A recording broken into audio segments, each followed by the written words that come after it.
Сырналар қатар-қатар тізіледі, қызғалдақ қыздарға арнап үзіледі деп, көктемнің алғашқы мерекесіне орай лириканың сырласы, жастықтың құрдасы, сүйікті әншілеріңіз Жазира Байырбековамен сұхбаттасамыз. Қош келдіңіз, көктемге ұқсас көрікті жан. Мына әдемі гүл шоқтары өзіңізге арналады. Қалыңыз қалай? Көңіл-күйіңіз қалай? Керемет, гүл де, өзіңіз де, көйлегіңіз де бәрі көктемдей құлпырып әдемі болып тұр. Рахмет. Менің көңіл-күйіме де керемет көктем шуағын шашып тұрғандай. Рахмет көп-көп. Қаншама қыздарды келіндік өмірге шығарып салып жүрсіз. Қаншама жұптың бақытты болуына куә болдыңыз. Қыз баланың тағдырын алаңдайсыз ба? Өзіңіз де қыз өсіріп отырған анасыз. Қыз баланың тағдыры, әсіресе біздің қазақ қызының жауапкершілігі өте үлкен. Қазақтың қызы болу, қазақтың келіні болу, анасы болу, әжесі болу, ол қаншалықты мәртебе болса, соншалықты үлкен жауапкершілік бар. Кез келген бақытқа адам қызмет етіп барып жетеді ғой. Дұрыс айтасыз. Сол сияқты қазақтың келіншектері, қазақ әйелдері кез келген бақытқа сондай еңбекпен, біліммен, мәдениетімен, жаңағы бойындағы жақсы қасиеттермен жетеді деп санаймын. Дұрыс айтасыз. Тойларда айтып жатады ғой, тастай батып судайсың, немесе балдай батып судайсың деп. Соның қайсына келсер едіңіз? Тастай батса да жақсы, балдай батса да жақсы. Бірақ тастан гөрі бал дәмдірек қой. Әйтеуір батса болды деңізші. Бал деген араласып кетеді былай. Ал тас деген бататта түбінде жатады. Сондықтан балдай батып судайсың деген көңілдірек, жеңілдірек естіледі. Ал тастай батып деген енді қазақтың бұрыннан келе жатқан сөзі ғой. Ол баяғыда тастай бат дегенде қайт төркініне мүлдем қыдырып та бармайтын келін несі елестейді. Сондықтан да балдай батсыншы. Сіздің осылай әдемі, көркем мінезді қалпыңызда жүруіңіз анаңыздың көрсеткен үлгісі деп білеміз. Анаңыз қандай адам? Ол кісі туралы айтып беріңізші. Анам негізі музыкалық білімі бар, әнші, музыкант болатын, мынандай пианинода ойнайтын. Бізді өмірге әкеліп, бірімізден соң бірімізді, тоғызымызды өмірге әкеліп, анам бала күтіммен үйде отырды. Алғашында тұрмысқа шыққан жылдары музыкадан сабақ беріп жүрді. Кейіннен біз 2 жыл сайын өмірге келіп тұрдық қой әрқайсымыз. Содан жұмысқа шықпай, арғарай сол бала тәрбиесімен әкемді жұмыстан күтіп алып, шығарып салып, үй ханшайымы, ханзадасы дейма, солай үйде болды. Енді екінші анаңыз туралы айтып берсеңіз, ол кісі қандай адам? Көбінде айтып жатады ғой, келін деген ененің топырағынан деп. Жанболат ағамыз да сізді өзіңіз жарғып алған кезде бір ұқсатып алған шығар анасына. Өткенде үйге қонақ келетін кезде мен аздап ауырып қалып, ауруханаға кеткем. Сонда үйге қонақ шақырып қойған ғой. Үйде енем болды, менің әпкем, басқа да туған туысқан болды. Қонаққа беретін сыйлықтар жоқ па, бірдеңе берейік та мына қонақтарға деп, жаңағы енем деп айтайын, түсінікті болу үшін. Сол енем ас үйге келіп айтып жатса, Жазира ауруханаға кетердің алдында бәрін дайындап кеткен, өзіңізге тартқан ғой келініңіз деп айтыпты. Сонда енем, иә, өзіме тартқан деп мәз болып Мәз болып қалды ма? Негізінде ұқсас жерлеріміз бар. Сосын баяғыда біз ауылда гастрольдік сапарда жүргенбіз, ауыл аралап, ол кезде Жанболат, Жазира деген дуэтті ешкім танымайды. Сонда бір совхоздың әкімі бізге тай атады. Кейіннен ол тайды алып келіп, ауылға сойып, бәрімізге 9 ағайындымыз ғой Жанболат шақтада. Бөліп жедік. Сол 15 жылдан кейін сол кісі енді өзінің қуанышына шақырып жатыр. 70 жасына ма, 60 жасына ма, 70 жасына. Сонда біз барамайын деп тұрмыз деп ауылға хабарласып жатырмын ғой. Біз барамайын деп тұрмыз. Осыдан 15 жыл бұрын бізге тай атап еді ғой. Бізде бір тайдың ақшасын салып жіберейік десем, енем айтады, ой, Құдай айналайын, өзіме тартқан жақсылықты ұмытпайды деп. Сондай ұмытпайтын жерлеріміз, сосын ешкімнің алдына бірдеңе сұрап барғымыз келмейтін қасиеттеріміз енеме ұқсайды. Ал енді қаталдық жағынан, былай ұстамдылық жағынан мен енеме ұқсағым келеді. Енем ол жағынан өте мықты, ұстамды, жаңағы қайсар десем болады. Әлі күнге шейін сол Қазір 80-нен асты, енді үлкен кісіні тек қана аялап, мәпелеп ұстайтын жас қой енді. Сондай жасқа келді, бірақ жас күнінде, нендей күнінде ол кісі өте қайсар, сондай еңбекқор, күші мықты, болмаса сондай мықты болатын. Сол жағынан ұқсағым келеді, ұқсап бағып көріп жатырмын енді. Ұқсап та кеткен шығарсыз, бәлкім сіз байқамай жүрген боларсыз. Мүмкін ол да. Бірақ енді көбінесе көңілшектігім анама тартқан. Жаңағы кейде өзім бала күнімде, студент кездерінде құрбыларым анам біліп қойса, анам оңдырмайды мені, мамамнан қорқам деген сөздерді естейтінмін құрбыларымнан. Сонда мен қызығатын, мен неге мамамнан қорықпаймын? Неге мен мамам қатал емес деп. Мамасы қатал құрбыларыма қызығатынмын кейде. Сосын қазір осы күнде Қазбекке айтам ғой, Қазбек, кейбіреулердің аналары қатал болып, ұрсып тастап, айтып тастап, бір нәрсе істейін деп жатқанда үйтпейсің деп кәдімгі кесіп тастайтын аналар болады ғой. Неге менің анам сондай болмады екен деп кейде аңсайсың ба сондай аналарды деп. Енді өзім де көріп тұрмын ғой. Сен балам жоқ деп күледі. Ұлыңыз ер жетіп қалды. Енді өзіңіз бұйыртса келінді боласыз. Қандай ене боласыз өзіңіз? Осы ене мен келін тақырыбында көп әңгімелер бар. Мен ене мынандай болу керек, келін мынандай болу керек деп айта алмаймын. Келін қандай болу керек екенін енді кішігірім айтуы мүмкін, бірақ ене қандай болу керек екенін келінді болғаннан кейін бірақ айтатын шығармын. Сол кезде білесіз. Иә, өйткені басына түспей, біреудің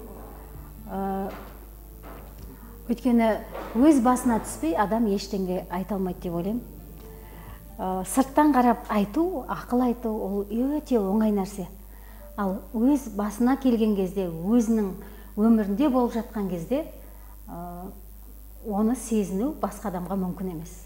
Дұрыс айтасыз. Сондықтан мынандай ене болу керек, неге оның енесі анандай, оның енесі неге бүйтпейді екен деген сөзді айтуға аулақпын.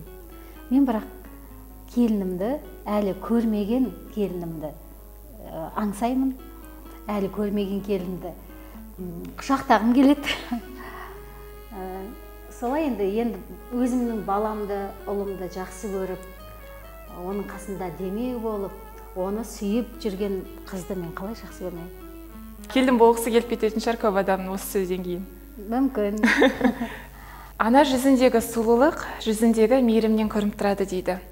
Қазіргі заман талабына сай смартфондарды балдардың қолдарына ұстатып қоямыз. Соған байланысты балаларымыз ана мейірімнен алшақтап қалған жоқ па? Қалай ойлайсыз? Қазір көптеген аналар жұмыс басты болып, заманның талабына сай жұмыс басты болып, өсетін карьера көбейді қазір, дамитын нәрсе көбейді. Соған қарай өкінішке орай балалар ананы азанда ұйықтап жатқанда бір көріп, кешке бір көріп, тәулігіне 1 сағат, 2 сағат көріп жүрген балалар бар. Мен оны ойласам жүрегім ауырады. Мен өзімнің қызымда кейде бір күнге тастап кеткен кезде ертесіне кетпеші, қатты жақсы көремін сені, кетпеші деп құшақтап отқанда жүрегім ауырып кетеді, келесі сапарға алып кетем. Енді қазір біраз уақытқа дейін үнемі алып жүрейін деп шештім, билет алып қойдық ертеңге. Бала деген тез өсіп кетеді, ата-ана соның жағдайын жасайым деп, материалдық жағдайын жасайым деп, қалай өсіп кеткенін аңғармай қалады.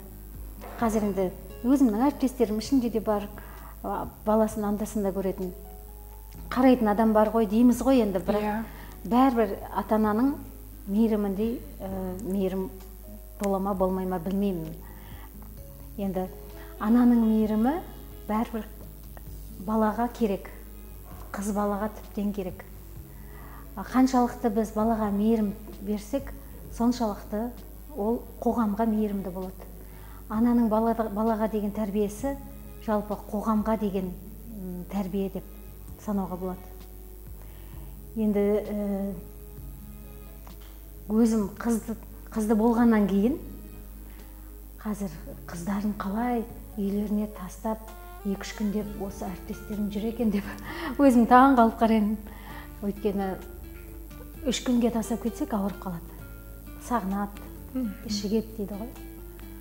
Сондықтан 1 күнге баратын болсақ, енді амал жоқ қалдырамыз, 2-3 күнге болса қалдырмауға тырысамыз.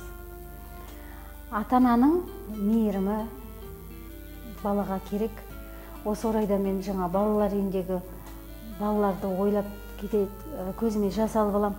Мысалы, біздің қызымыз таңертең тұрады да құшақтайды ғой.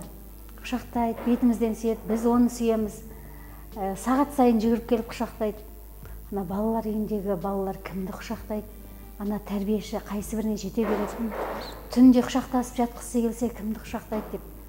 Кейде көп алаңдаймын, мұңаямын соларды ойлап.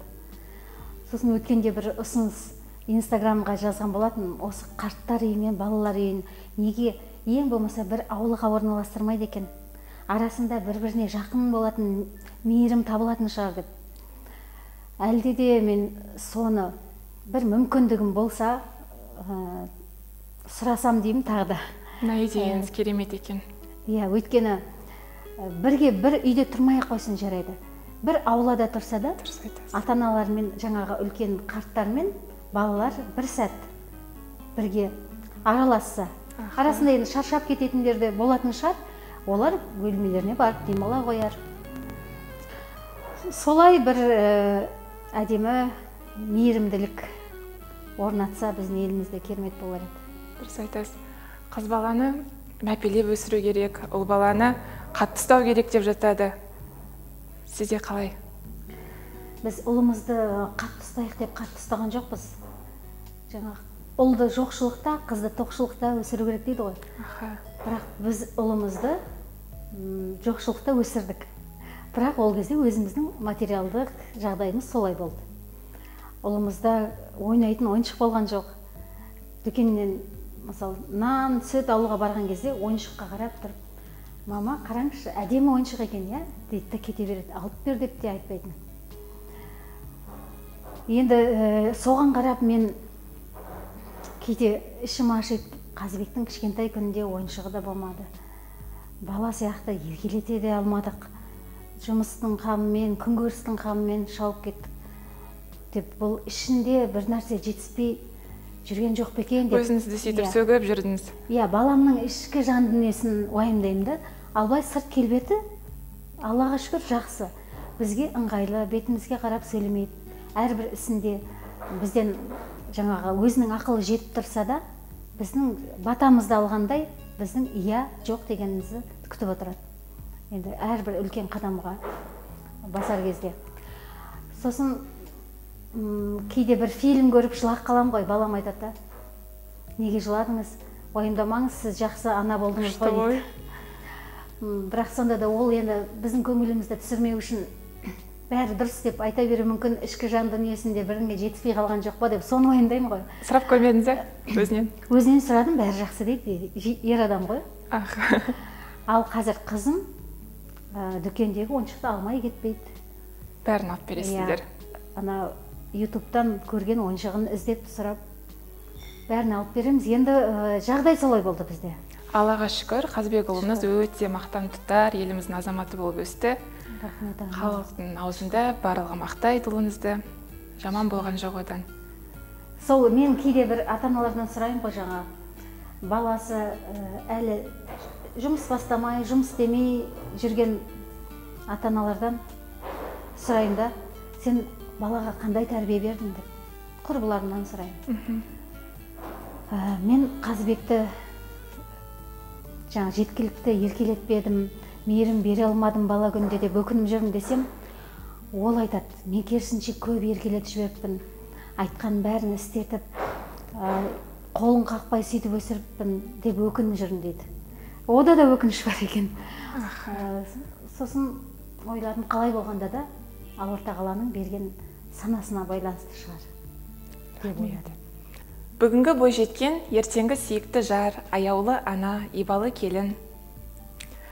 Бойжеткен Жазира мен дана Жазираның, ана Жазираның айырмашылығы бар ма?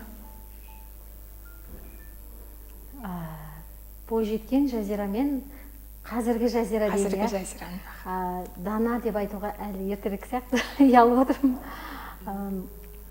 Бойжеткен Жазира мен қазіргі Жазираның айырмашылығы жер мен көктей. Бұрынғы кездерімде, тұрмысқа шықпай тұрған кездерімде кеудеге толған арман, басқа еш нәрсеге жан-жаққа қарамаймыз. Сол арман мақсаттарға жайлап жетіп жатырмыз ғой, жеттік. Бірақ енді қазір ол нәрсе керек па бізге? Бұл нәрсе керек па деп көп нәрсені енді саралай бастадық. Мен біз деп әбден үйреніп қалыптым да, жеке сұхбат беріп отырсам да, мен деп айта алмай жатырмын. Соған қарағанда Жанболат менің санамда әбден екеуміз деп қойып қойған сияқты. Қазіргі Жазира көп нәрсеге қызықпайды, шын айтсам. Баяғыда да қызығушылық болды ма, болмады ма білмеймін. Мысалы, шетелден әртістер келіп жатып кездесіп жатса, әріптестерім суретке түсіп қалып, әлеуметтік желіге салып жатады. Осы маған не үшін керек деп қарап отырамын да. Мысалы, президентпен суретке түсіп, қолын алып қалып жатады. Ол нәрсеге де қызықпаймын. Бұл менікі бірақ дұрыс емес деп ойлаймын. Қызығушылық болу керек. Қызығушылығымды ояту үстінде қазір топтарды құрып жатырмын, сол жастармен бірге. Мүмкін менің өзімде қызығушылығым оянатын шығар. Жаңағы жарық, жұлдыз болуға, үлкен сахнаға шығуға, жаңағыдай үлкен адамдардың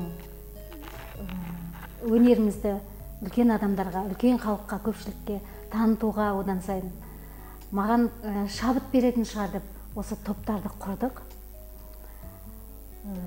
Ендігі менің мақсатым осындай жас таланттарды, шын таланттарды халықтың алдына шығарып, оларды танытып, олардың алғысын алып, олар арқылы халықтың алғысын алып, сондай жоспармен келе жатырмын. Өзіміз деп шыға берген жараспас. Ендігі жоспарым осылай, жастармен жұмыс істеу, ары қарай отбасылық. Мен әже болғанда қандай әже болам деген сияқты әже болуға дайындықты бастадым мен. Ерте бастап кеткен жоқсыз. Ерте емес, өйткені өнерде көп жастар шығып жатыр, таланттар. Таланттарға да біз жол беруіміз керек, орын беруіміз керек. Өзімізді ғана ойлап, енді қартайғанша жүре беру бізге эгоистік болып саналады. Сондықтан менің қазіргі қалауым бұрынғы 18-дегі Жазирадан ерекшелігі сол. Сіздің әлде әніңізбен ұйықтайтын сәбилерді, тұсау кесеріңізбен томпан қаққан балапандарды көргенде сүйсінеміз. Рахмет. Енді руханиятқа, тәрбиеге негізделген ұлттық аспаптармен құрған тобыңызға тоқталсаңыз. Бізде Әгугай және Тұмар деген топ бар. Сол қыз-жігіттер арқылы мен өзімнің шабытымды ашып, шыңдауға дайындалып жүрмін. Әйтпесе, шынымды айтсам, өнерге мүлдем қызығушылық болмай кеткен, өйткені бір сарынды фонограмма адамды шаршатты. Енді жанды дауыста ән айтатын, өнер көрсететін осындай топтар құрдық. Қазір міне сіздермен бірге алдарыңызда Тұмар тобы, барлығы кәсіби музыканттар, осындай қыз-жігіттермен бірге енді өнерімізді шыңдаймыз деп жоспарлап отырмыз, Алла қаласа. Өздеріңізде көріп жүрген боларсыздар, көпшіліктің көңілінен шығып жатыр қазір. Мен осылармен мақтанамын. Хит болып жатыр ғой. Алдарыңызда Тұмар тобы. Аналар мерекесіне орай Тұмар тобынан бір ән сұрасақ.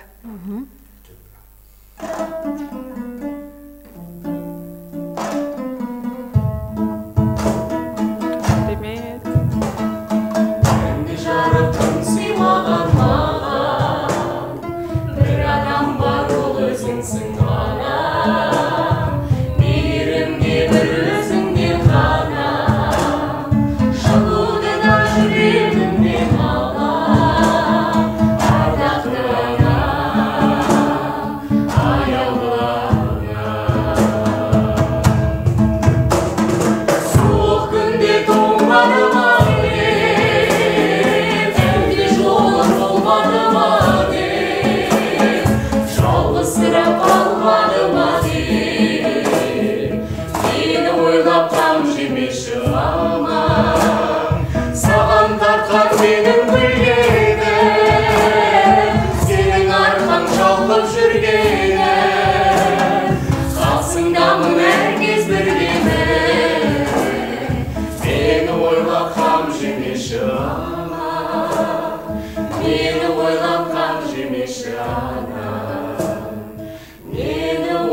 мерекесі болғасын, ана туралы ән тарту етті сіздерге. Көп рахмет сіздерге. Негізі Тұмар ұлттық ансамбль.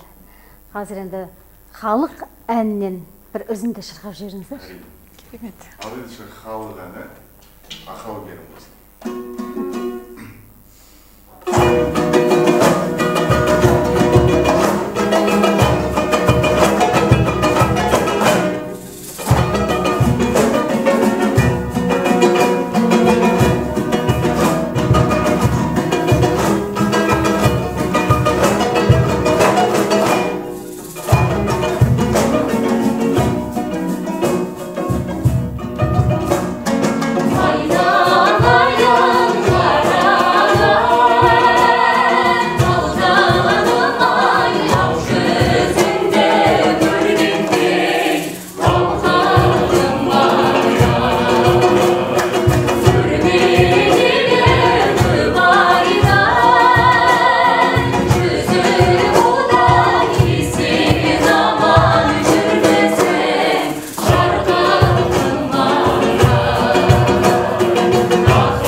Тамаша, өнерлеріңіз өрге жүрсін. Рахмет көп тобымыз шығарып салайық. Кез келген ортаның гүлі болады екен. Рахмет. Керемет рух береді екен. Керемет, рахмет үлкен. Сұхбатымызды аяқталуға таяп қалды. Енді Жанболат аға туралы сұрап жүрсек. Сонау жастық шақтан бері екеуіңіз қол ұстасып, өмірдің сан белесін бірге бағындырып келесіздер. Дегенмен отбасы болғаннан кейін ыдыс-аяқ сылдырламай тұрмайды. Үйде болып жататын түсінбестікті қалай шешесіздер? Қалай жеңесіздер? Иә, дұрыс айтасыз, кез келген отбасында ыдыс-аяқ болмаса да кішкене реніштер болады. Бір қалыпты өмір бақи бақытты өмір сүру деген ешкімнің маңдайына жазылмаған. Енді адамның өмірі ауа райы сияқты ғой. Жазда болады, қысыда болады, көктемде болады, күзде болады.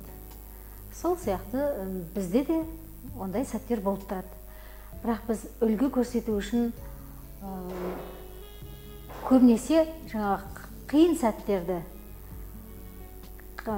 кризис сәттерді тіпті халық түгіл туысқандарға да, үйде бірге тұратын адамдарға да көрсетпеуге тырысамыз. Өйткені бізден қаншама үлгі алады, қаншама жастар бізге қарап бой түзейді. Ал бірақ үнемі біз бақыттымыз деп халықты алдауға да болмайды. Өйткені жастардың арасында да сәл бір-бірімен келіспеушілік болып қалса, біз неге Жанболат пен Жазира сияқты емеспіз? Біз неге аналар сияқты емеспіз? Біз неге мынандай блогерлар сияқты емеспіз? Яғни біз бір-бірімізге сәйкес келмейміз деп ойлап ажырасып кетуі мүмкін. Сондықтан да жастар білу керек, кез келген отбасында келіспеушілік болады, бір-біріне деген үйренгенше біраз түсініспеушіліктер болады. Үйренгеннен кейін де арасы сирек болып тұратын кездер болады. Соны қалай жеңесіздер енді екеуіңіз? Тек қана уақыттың еншісіне қалдырып, үнсіздікпен жеңуге болады деп ойлаймын. Ал үнсіздік адамға көп нәрсені түсіндіреді, уақыт көп нәрсені емдейді. Ал уақыттың еншісіне қарамай, жаңағы сабырсыздыққа, үнсіздікке қарамай, тек алға деп, бәрін шешем деп өз қолына ала берсе, онда отбасы болмайды.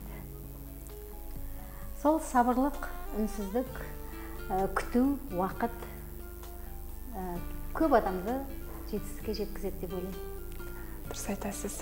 Әйел адамның көңілі құбылмалы ғой, Алматының ауа райы секілді. Кейде мұңлы, кейде қуаныш пен қиялдың қанатында жүреміз. Бір өзіңізге көңіліңіз толмайтын, өкпелеп қалатын кездеріңіз бола ма? Өзіңізді сөгіп алатын бір? Мен осы жасыма дейін өзіме көп көңілім толмай өмір сүріппін. Сол нәрсе өзіме көңілім толмаған кездерімде ойласам, көңіл күйім түсіп, тіпті депрессияға да түсіп кете беріппін. Сондықтан қазір өзіме көңілімді толтыруға тырысып жүрмін. Адам өзіндегі бар болмысын өзі іштей, енді сыртқа жариялап емес, іштей сезіп, өзін жақсы көре білу керек екенін мен енді түсініп жатырмын.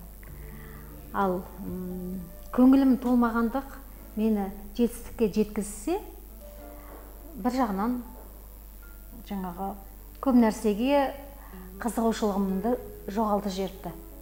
Сондықтан қыздар өздеріне көңілдері толып жүру керек, бірақ оны мен ондаймын, мен сондаймын деп емес, мәдениетті түрде жақсы көретін адамды қалай жақсы көреміз? Өзімізді де солай жақсы көріп жүруіміз керек екен. Дұрыс айтасыз. Әпке-сіңлілеріңізбен қарым-қатынастарыңыз қалай? Бірге тумақ болғанмен бірге жүрмек жоқ деген бар. Әрбір қыздың өзінің өмірі, өзінің тағдыры болады. Қаншалықты жиі кездесіп, қаншалықты жиі сырласасыздар? Болады ма сондай? Біз отбасында 7 қызбыз.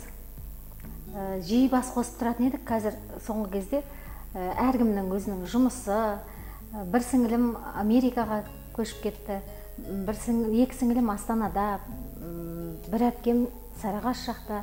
Енді Алматыда 3 қыз бармыз. Қолымыз тигенде кездесіп тұрамыз. Әпкелер мына өмірде тату тәтті тұру керек дейді ғой, қыздар жалпы. Ана өмірде өйткені олар бір-бірімен кездеспейді дейді. Оны ойласа, кәдімгідей